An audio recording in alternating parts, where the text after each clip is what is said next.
Entering a grain sale may seem a daunting task at first, but if we step through it together, you will find that it can really be quite simple. But before we actually get into the grain ticket, we need to make one thing clear. The sample chart of accounts has been set up in such a way that each grain bin is being tracked with a number of bushels or inventory in each bin. So, one account, such as 1201 wheat, in bin number 1 has X number of bushels.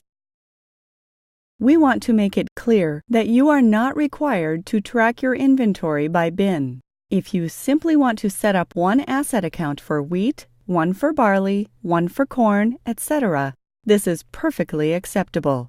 Given this scenario, you would be simply tracking the total number of bushels of wheat in one asset account no matter how many bins of wheat you have.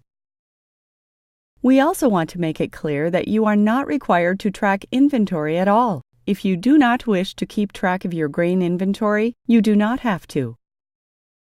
However, we do want to make you aware of the capabilities that EasyFarm has when it comes to tracking your inventory. Before you enter a grain sale, which is available Pro version only, you must first set up farms, fields, and a crop year. To start out, we want to be in Transactions, Checking, and Deposit. Let's assume that on August 21, 2015, we received a deposit from Farmer's Elevator in the amount of $6,200 minus the gross amount of the sale, which is $7,350.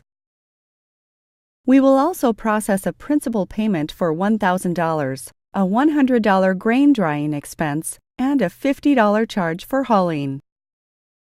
In the memo, we will note 3,000 BU at $2.45, and the account is wheat sales.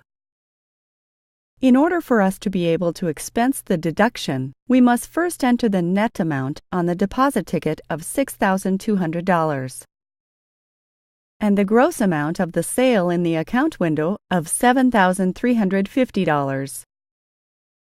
Notice that after you click on Save, on the right side, you will see amount remaining of $1,150.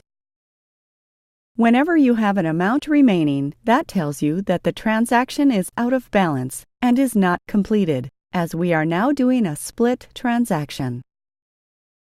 Notice the Transaction Save button above the check is locked, preventing you from saving a transaction that is out of balance. So at this time, click on the Add button. The first deduction we will expense is the grain drying expense.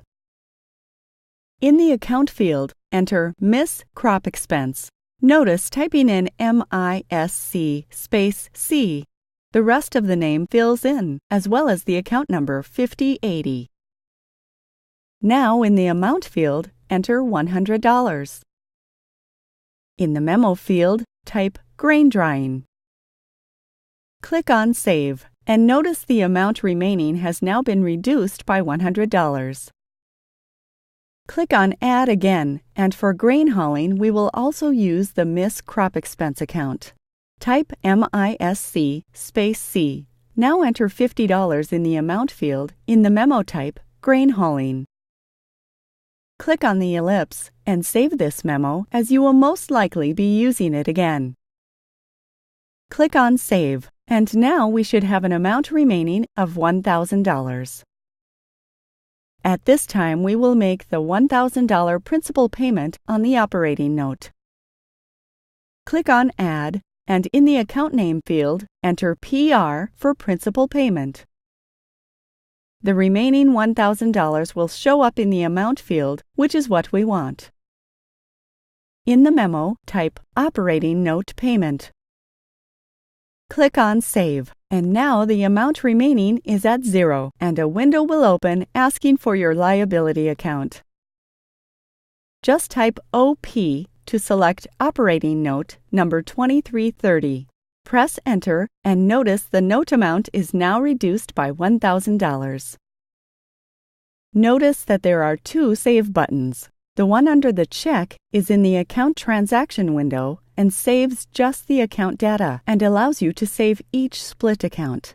The Save button above the check allows you to save the entire transaction. Notice it is locked whenever the amount remaining is not zero and unlocked when zero.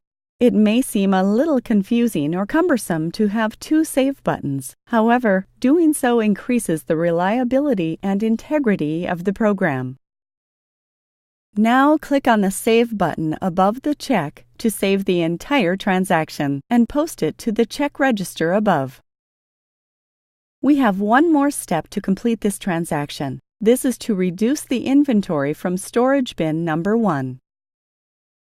Next, click on the wheat sales to highlight it.